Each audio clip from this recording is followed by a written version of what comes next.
Hey guys, welcome back to the Cult Classic Kid Show. And Kotaku is dead, baby. It's over. They're done. All right. I'm being hyperbolic, but basically, we've learned that Kotaku's making a major change that is essentially making the people that hate us, who work for Kotaku, hate their job. And hey, it's gotten pretty interesting this past 24 hours. But to get into the details, guys, because well,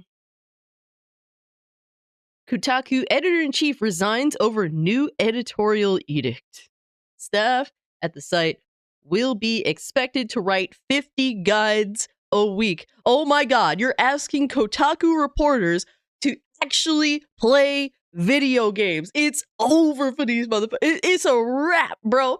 They have to play video games now instead of writing the latest rage bait shit piece. Oh, it's definitely over. They cleaning house. I'm convinced easily by this major change. This changes everything that Kotaku's been about for the past decade. So yeah, it's a wrap for them. It clearly, they definitely changing. Like Kotaku as a company is definitely changing hands, probably across the board. But Jen Glennon, who took over as editor-in-chief of Kotaku in October, resigned this Thursday in a resignation letter seen by Aftermath. Glennon says she's made this choice due to the management team's recent decision to deprioritize news in favor of guides. And mind you, they mean news rather lightly.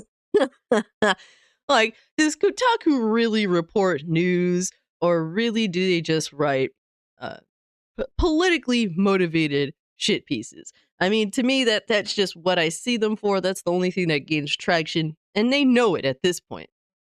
Glennon is the second editor-in-chief of Kotaku since Stefan Totillo's departure in 2021, following Patricia Hernandez, who was fired in August of 2023. Aftermath co-founder Riley McLeod functioned as the intern editor-in-chief prior to Hernandez's hiring. So basically, nobody wants this job, and I can't say I blame them. But after careful consideration, I have concluded that the current management structure and decision-making process at Geo Media is not aligned with my values and goals for Kotaku, because your values are politically motivated garbage in the gaming space. Clearly. They don't realize, bro, you're not working for CNN News, you're not working for MSNBC, you're not working for all these typical journalistic websites. You're working for Kotaku, a gaming news website, bro. But they don't realize that. They just think that they can try to be like the publications that they wanted to write for but got rejected from ultimately. And Glennon wrote in her letter of resignation, which was addressed to the Geo Media executive Jim Spanfeller and Leah Goldman. I firmly believe that the decision to invert Kotaku's editorial strategy to deprioritize news in favor of guides is fundamentally misguided given the current infrastructure of the site. Glennon wrote, "This decision is directly contradicted by months of traffic data and shows an astonishing disregard for the livelihoods of the remaining writers and editors who work there." Well, I mean, over the past decade, you guys have essentially killed your entire writing block. That's what you've done. There was a time where people actually would go to Kotaku to read things about gaming. And for the most part, people seem to be okay with them. I remember there was a time when that was a thing. I didn't personally go to their website. I would just watch YouTube videos, but that was a thing back then. That is no longer the case. Nobody really goes to Kotaku for guides, and nobody really goes to Kotaku about video games. Really, if anything, they just go to Kotaku to laugh at their latest, nonsensical hit piece. And really, they lack any journalistic integrity. They are really there to really just push their personal politics, really, and defend their buddies in the gaming space that they're, that they've cozied up with, really, at the end of the day, allegedly. But they're basically, she's saying that, yeah, switching to this is killing their traffic. And yeah, because that's what you guys have created over the past decade. Good job with that. Glennon also announced her resignation on Twitter, writing, "I've resigned from Kotaku, and Jen Spanfeller is N Herb." And this is the editor-in-chief. Not a Herb, but N Herb. This is the editor-in-chief at Kotaku, so maybe there's a reason why they wanted her out. According to the sources close to the situation, Kotaku staff will be expected to create 50 guides a week at the site. Currently, Kotaku's homepage features a prominent game tips and guides module at the top of the page in a space that was previously reserved for major stories and breaking news. Staff members have criticized the homepage redesign on social media, noting that Kotaku's major source of traffic is not guides. And this is true. They're not lying. At the end of the day, nobody goes to Kotaku. Nobody goes to Kotaku for this. Nobody cares. If anything, they'll just watch a YouTube video. That has long since passed. But the thing is, also people don't really go to Kotaku really in a positive light at all, and that's their own doing. Aftermath reached out to Geo Media for comment, but did not immediately receive a response. Since Great Hill Partners' acquisition of the site, then known as Gizmodo Media, in 2019, the overall portfolio has seen a decline in traffic, as well as an exodus of editorial leadership and staff, the co-founders of Aftermath included.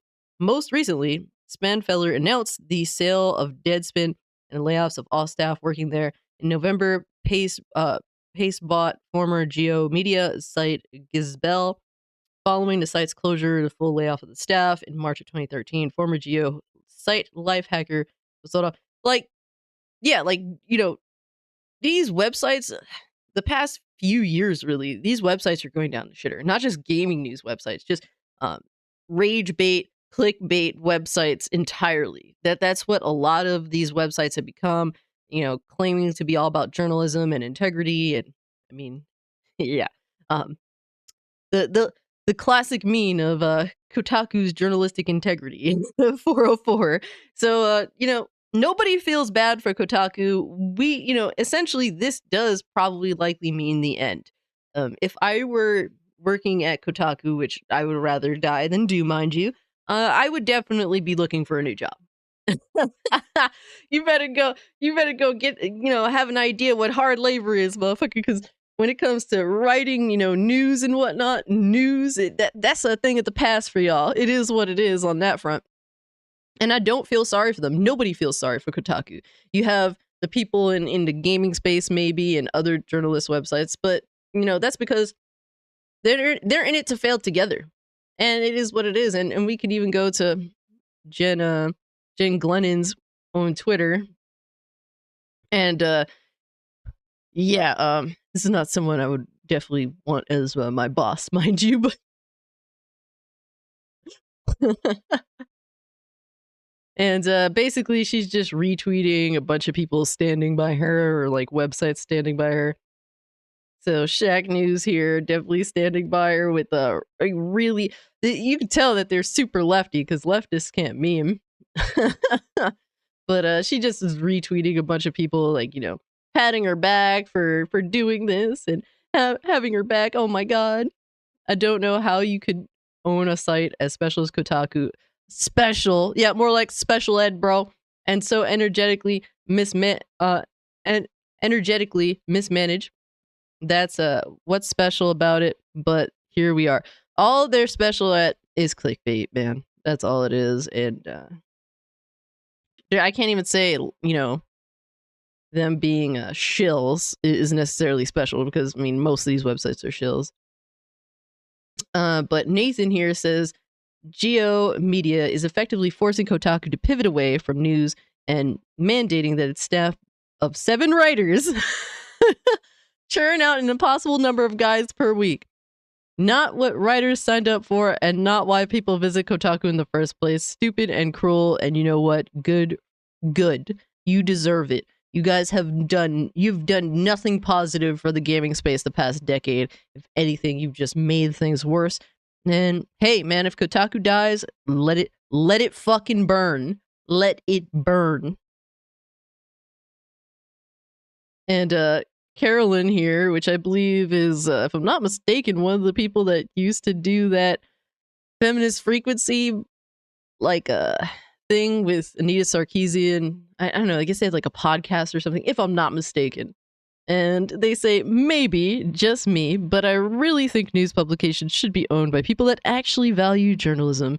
Well, I mean, it would be nice, bro, it would be nice if Kotaku actually valued journalism from the get-go too. But that's long since passed. So nobody cares.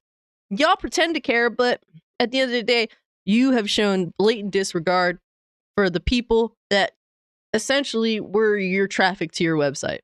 Time and time and time again, you are the meme of the gaming community, and Kotaku deserves to die. And if this is how it goes out, then so be it.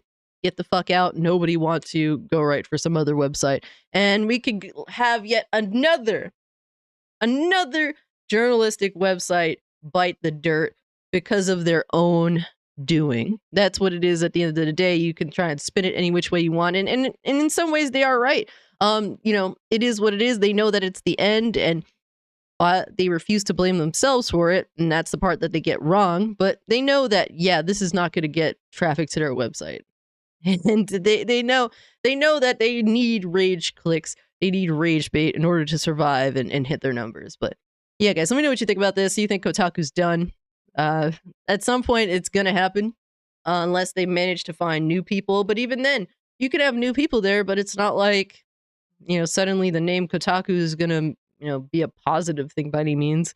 But yeah, let me know what you think about this in the comment section down below. If you can, like the video, share the video, subscribe to the channel, follow me over on Twitter or Kik if you'd like to continue the conversation. Check out the merch site. Link is in the description below. And yeah, guys, with all that being said, I'm out. Peace.